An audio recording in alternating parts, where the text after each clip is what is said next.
What's going on, wrestling family? Welcome back to the channel. So I want to talk to you guys about Elimination Chamber. Now, I know what people are thinking. It's too soon to talk about it. Saturday night's main event is tonight. Royal Rumble is next week. So why are you worried about that? It's because it is in my city, the city of Chicago. And if you've been paying attention, you know that when it comes to WWE, they have a history of doing some incredible things in Chicago, more specifically at the Allstate Arena. And I don't think that Elimination Chamber should be an exception to any of that, right? I think I have an idea to make that show a lot more interesting than what it already is. I know we don't even know who's going to be in the chamber matches, but I think this concept will make things interesting for people at home and people who are physically in attendance. But before we get into that, let's just talk about some interesting things that they've done in Chicago, specifically at that venue. Let's go back to WrestleMania 13. We had that classic match between Stone Cold Steve Austin and Bret Hart, the submission match that made it into the Hall of Fame. I think it was the first match to actually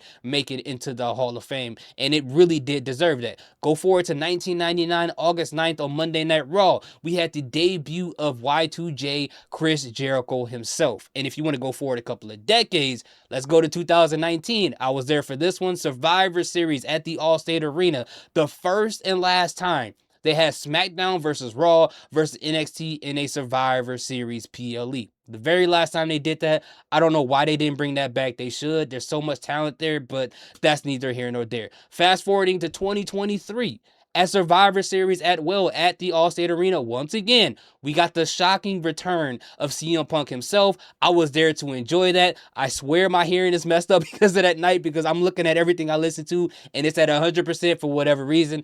I got to go get that checked out. Let's move on. 2024, the crazy scenery of The Rock coming in, beating the brakes off of Cody Rhodes. Not only that, but in the rain, taking off his belt and whipping him right in front of his tour bus. Like, that was a crazy scene. Again, at the Allstate Arena. Then if you go forward to the CW premiere of NXT, that was at the exact same venue. I was there for that as well. The tickets were pretty cheap, $20, and I got free Illuminati's pizza from CM Punk. My favorite pizza place. I'll never forget about that. Then we see in 2025, John Cena's final stop at Chicago at the exact same venue. We got the return of AJ Lee after so many years. It was an incredible moment. So as I'm saying, we got so many of these crazy moments. Why not have something happen at the Elimination Chamber, at least to spice it up a little bit more? Now, I'm not talking about like a crazy return or anything like that. I honestly don't even know who that could be if they did something like that. It'll be great to see Montez do something there. I mean, he's from Chicago, so why not put him in there?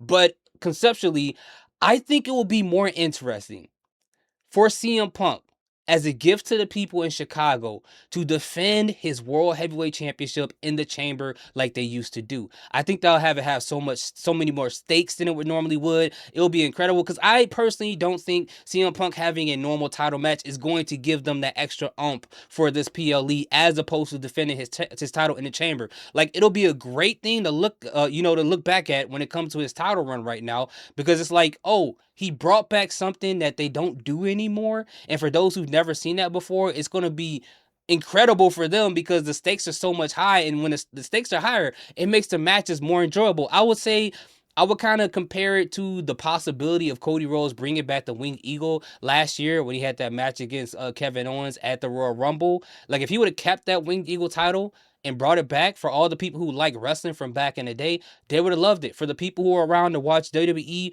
when they were defending the titles in the chamber, they will love this moment for him to bring it back. And you can just put so many people in there. I mean, you could put Braun Breaker in there or Bronson Reed, either one of the two, not at the same time. Or if Obafemi goes to Raw, you could put Obafemi in there. You could put Penta in there. You could put Javon Evans doing crazy tricks off of the pods in there. So many different things. Because I feel like if they did it this way, it'll be something different. It'll be something interesting as opposed to doing the same run of the mill. Who wins this? They become the person to challenge somebody else for the title.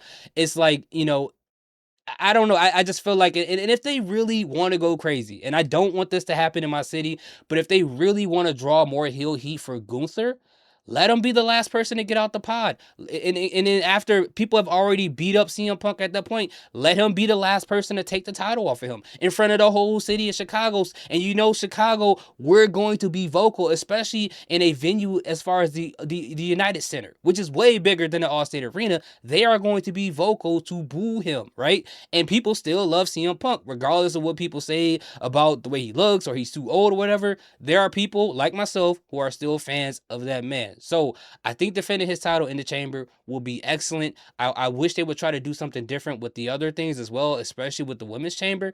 But more specifically, with CM Punk, let him defend the title inside the chamber. And even if he wins, that would be an incredible feat for the people in Chicago. If he's going to win it, keep Gunther out of there. Keep Obafemi out of there, right? Just make it interesting for the people in Chicago and a lot of fun to watch and something to look back to. But that's just my thoughts. What do y'all think? Do y'all think that's a bad idea? Do you think that's a terrible idea? Do you agree with me? I would love to hear what you have to say in the comment section. Thank you guys so much for watching. Salute, peace. Have a great day.